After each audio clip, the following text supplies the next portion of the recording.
Hello guys, I hope you're doing good. I'm glad to see you on my YouTube channel from a long of time, but again me, and today's video I want to share with you another pattern. The name of it Factory Pattern. And what does it do?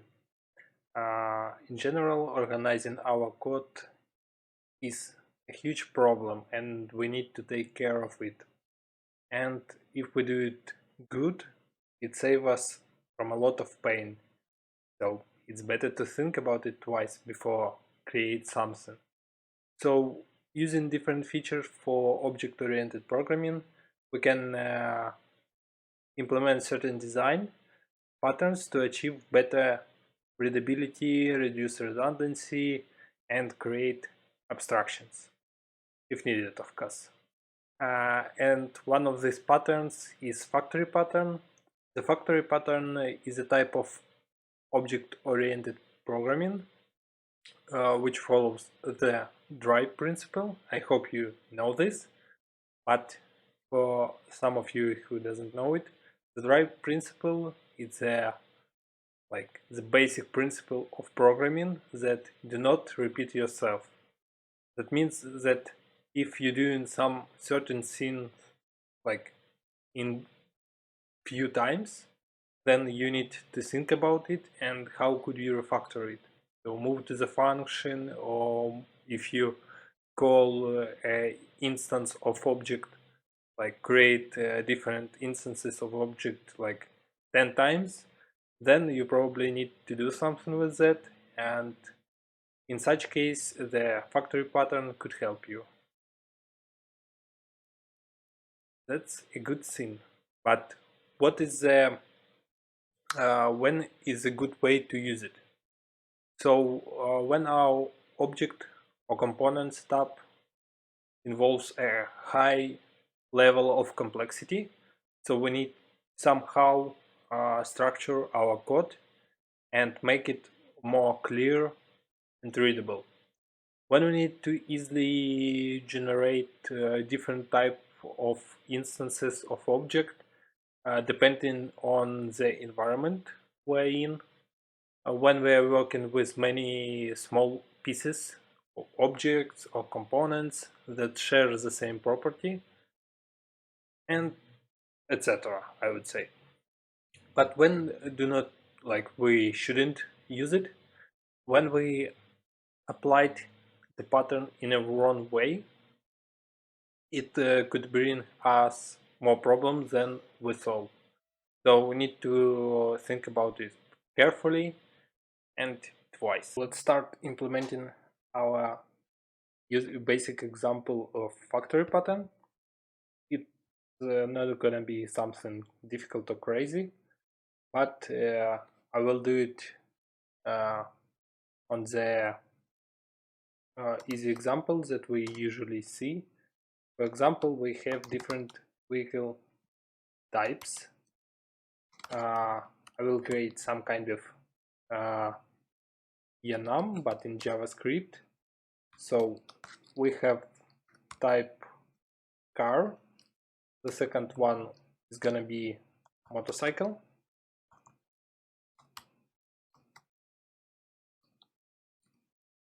Here. And later on we're gonna see how it helps us. The third one will be truck. Just for example. And what's the problem it solves? So each of these types could have different properties that we need to resolve, but meanwhile they have like the simple create, and we need to do a separate of concern, some kind, that our class factory, which is gonna take care of creating different types of classes. So in simple way, if we need car, for example, we're gonna do const or let car equal new car and pass here some variables. And the same is gonna be for truck, motorcycle, and etc, etc. So we're doing different create of instances for our classes, but they looks differently, and we need to take care of each of them using different approaches, passing different variables. But with factory pattern, we just need to pass type of class and our properties, and we're gonna have the same creation of our instances of classes, but in the same way. And to be able, if we will need to refactor how we create our cars or tracks, we just need to change this behavior in one place and do not search our complex huge application where change in this place and this, but the principle of creation is gonna be in the one place and everyone could see how we do it. So let's first of all create, for example, but actually we don't need motorcycle, 2 would be enough, I think, for us. So let's create our first class car, and as far as I know, the common way to name the class is the first letter should be capital, so we need to follow this. And also I think this pattern brings us another good principle. Programming a key, like keys, keep it simple, stupid. So in the same time, our create, it's really simple. So, and we do not care what is going on. So we will have some props here. Also, we're gonna use kind of destruction pattern. And here, props. So to do it, we need to pass here, for example, left hand. That means where we'll in our car place it, on the left or on the right side. Passengers, for example, and what is it? The license that we need, license type, I would say. And then we just simply do this left hand. Also, you can do, if you define here like each type and private. So if you do, but it's JavaScript, but in TypeScript, you can do private and left hand, and do not need to do nothing more. It's gonna be automatically do like this, but it's in TypeScript. Gonna use JavaScript here, so we need to type everything. So left hand, passengers, and license type. Passengers, license type here. Copy, okay. Passengers, and again license type. Gonna be our first class, and copy. And the second one is gonna be truck.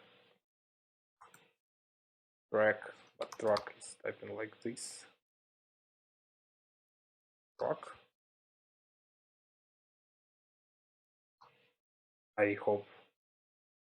I'm not sure. So we're gonna have here almost the same thing, but also license type here. Wheels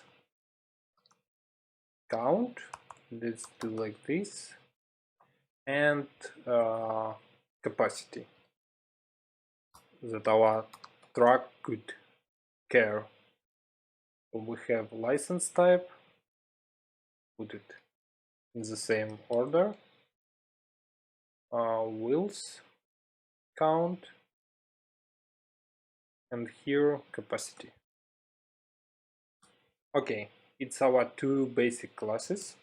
The next thing that we need to do is to define our vehicle factory.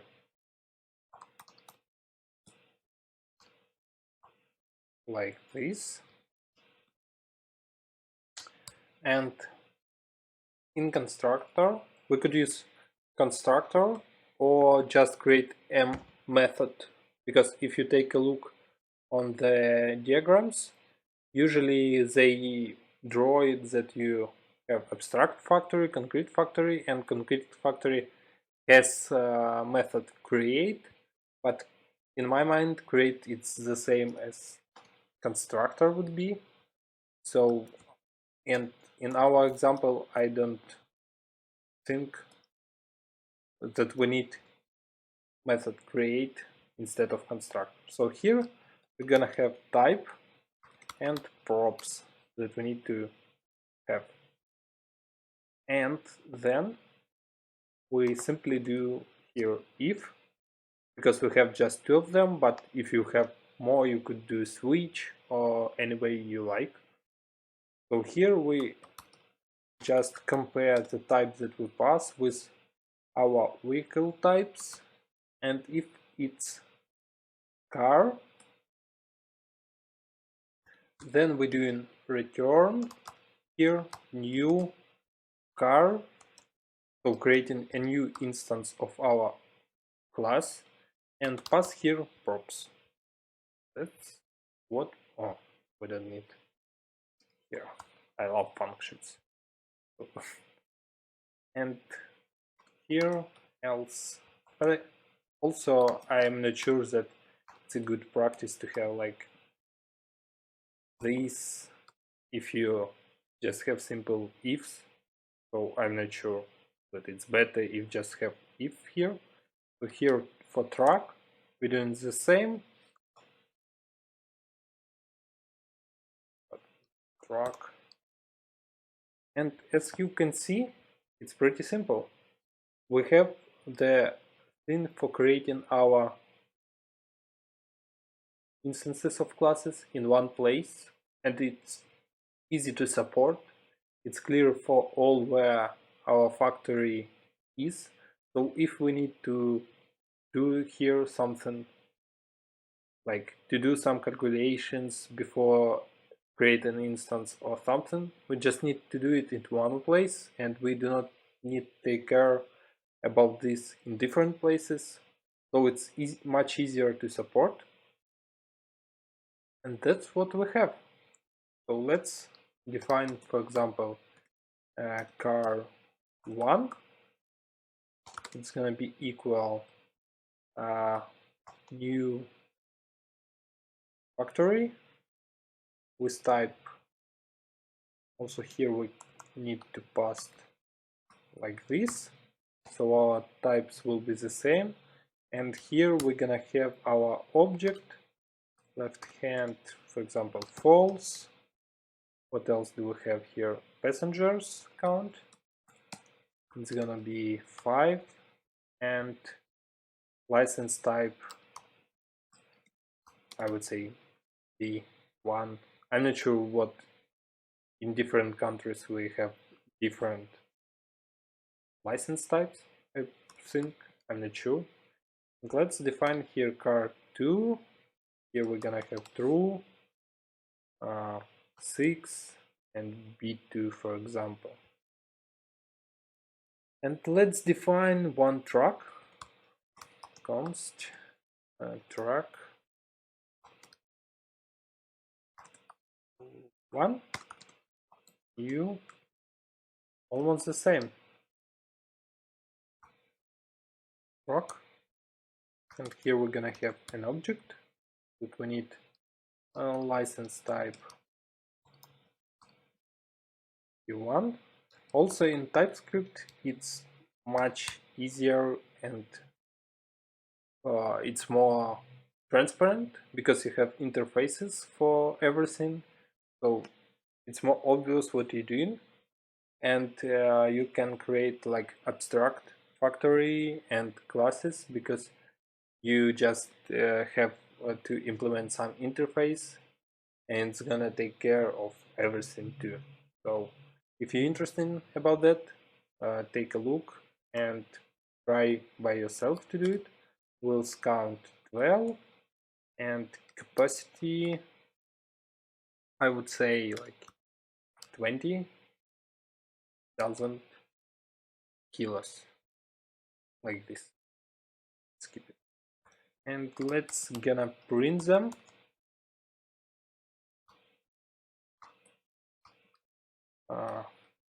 Also we can use just to show you some features. R1 JavaScript. If you don't know backwards what, you can pass the variables side of it, so it's pretty useful to do it at some point. Here, drag 1. Try to take a look. Some errors, blah blah blah. Yeah, not gonna work this way because we need to print our object out of it. Yeah, I just showed you and that's it. That's and as you can see, it's pretty cool, and all our instances created, so it's pretty easy to implement. But if you really need it, it was a short video about how to implement a factory pattern in our code. I hope it helps you, because if you know that it helps in some situation and you know for sure how to implement it, it's pretty useful in our daily routine. Also, do not forget to take a look and read about it more, so you'll be familiar with different patterns. Also, enjoy my video. If you really like it, please support me, likes. If you do not like, put dislike, comments, subscriber, and enjoy. I hope to see you soon. Sorry that I didn't do any new videos for a long period, but I'm really stuck in my daily things. So enjoy, and I hope I will see you soon.